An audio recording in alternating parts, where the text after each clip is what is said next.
ગુજરાતના જંગલમાં રહેતો હતો એક વિરાટ હાથી જેનું નામ ધમરા હતું.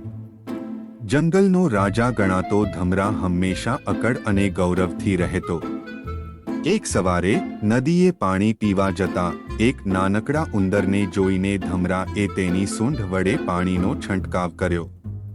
અરે છોકરા, રાજાના રસ્તામાં ન આવ, ધમરાએ ગર્જના કરીને કહ્યું. રાજા, ઉંદરે નિર્ભયપણે જવાબ આપ્યો, તમે તો જંગલના સૌથી મોટા પ્રાણી છો, પણ સૌથી શક્તિશાળી નથી. હા હા હા, ધમરા ધ કરીને હસવા લાગ્યો. તારા જેવા નાનકડા જીવને શું ખબર છે શક્તિ શું હોય છે? તો ચાલો રાજા, એક રમત કરીએ. ઉંદરે પડકાર ફેંક્યો. આપ જ્યાં પણ જાવ, હું તમારી આગળ પહોંચી જઈશ. ગૌરવમાં અંધ થયેલા ધમરાએ સ્વીકારી લીધું. રમત શરૂ થઈ અને ધમરા ઝાડ તોડી પાડતો ડાળખોર દોડી રહ્યો હતો.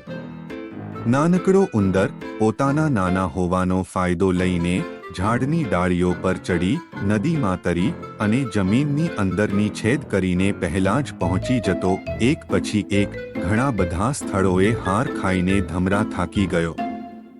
આખરે તું જીત્યો નાનકડા મિત્ર, ધમરાએ શર્મજનક સ્વીકાર કર્યો.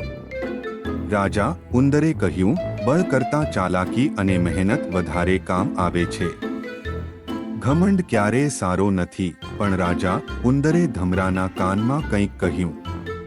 ધમરા ચોંકી ઉઠ્યો. શું કહ્યું? ધમરાએ ગભરાટમાં પૂછ્યું. રાજા, જંગલના બીજા છેડે શેર તમને શોધી રહ્યો છે. ઉંદરની વાત સાંભળી ધમરાની ગભરાટ વધી ગઈ. શેર તેનો સૌથી મોટો દુશ્મન હતો. તો મને બચાવી શકે છે? ધમરાએ ઉંદરને આજ્ઞા કરી. હા રાજા, પણ મને એક વચન આપવું પડશે. કહો. કંઈ પણ, ધમરાએ કહ્યું. શેરના ડરથી કાંપતો, તમે હવે ક્યારે કોઈનું અપમાન નહીં કરો, ઉંદરે શરત રાખી. ધમરાએ તુરંત સ્વીકારી લીધું. ઉંદરે ધમરાને જંગલની એવી ગુપ્ત ગલી બતાવી જેનાથી ઝડપથી શેરના વિસ્તારમાંથી બહાર નીકળી શકે. રાજા ધમરા ગૌરવ છોડી નાનકડા ઉંદરના માર્ગદર્શનમાં છેલ્લે શેરથી બચી ગયો. ધમરાએ ઉંદરને કાયમ આભાર માન્યો અને પોતાનું વચન પાળ્યું. તમને આ વાર્તા કેવી લાગી? જો તમને ગમી તો લાઈક અને શેર કરજો. સબસ્ક્રાઇબ અને ઘંટીડી દબાવો કે જેથી નવી વાર્તાઓની નોટિફિકેશન મળે. તમને કઈ પ્રકારની વાર્તાઓ સાંભળવી ગમે છે? કોમેન્ટમાં અમને જણાવો.